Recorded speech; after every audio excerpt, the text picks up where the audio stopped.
રાજકોટની આગની ઘટનાને લઈને પોરબંદરની ભાવસીજી સરકારી હોસ્પિટલના ડોક્ટર તેમજ સ્ટાફની ટીમને રાજકોટ મોકલવામાં આવ્યા હતા।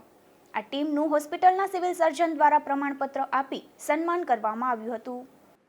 રાજકોટ ગેમ ઝોનમાં આગની ઘટના સામે આવી હતી। આ ઘટના બાદ તાત્કાલિક બચાવ કામગીરી હાથ ધરવામાં આવી હતી અને ઇજાગ્રસ્તોને સારવાર માટે રાજકોટની હોસ્પિટલમાં ખસેડવામાં આવ્યા હતા।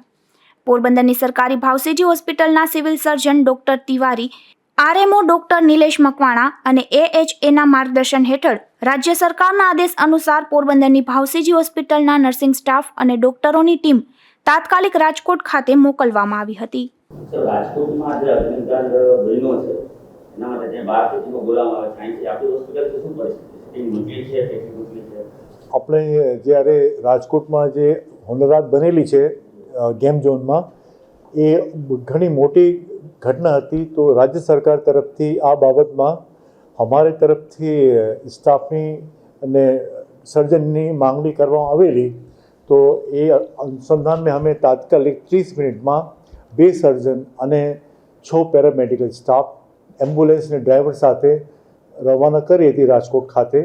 એક ટીમ 3 કલાકમાં ત્યાં પહોંચી ગઈ ને ત્યાં જઈને સારી કામગીરી બજાવી।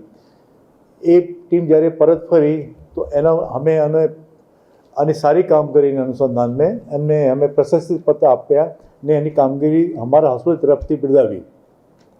પોરબંદરની ભાવસીજી હોસ્પિટલમાંથી રાજકોટ ગયેલ ટીમને સિવિલ સર્જન દ્વારા પ્રમાણપત્રો એનાયત કરાયા હતા।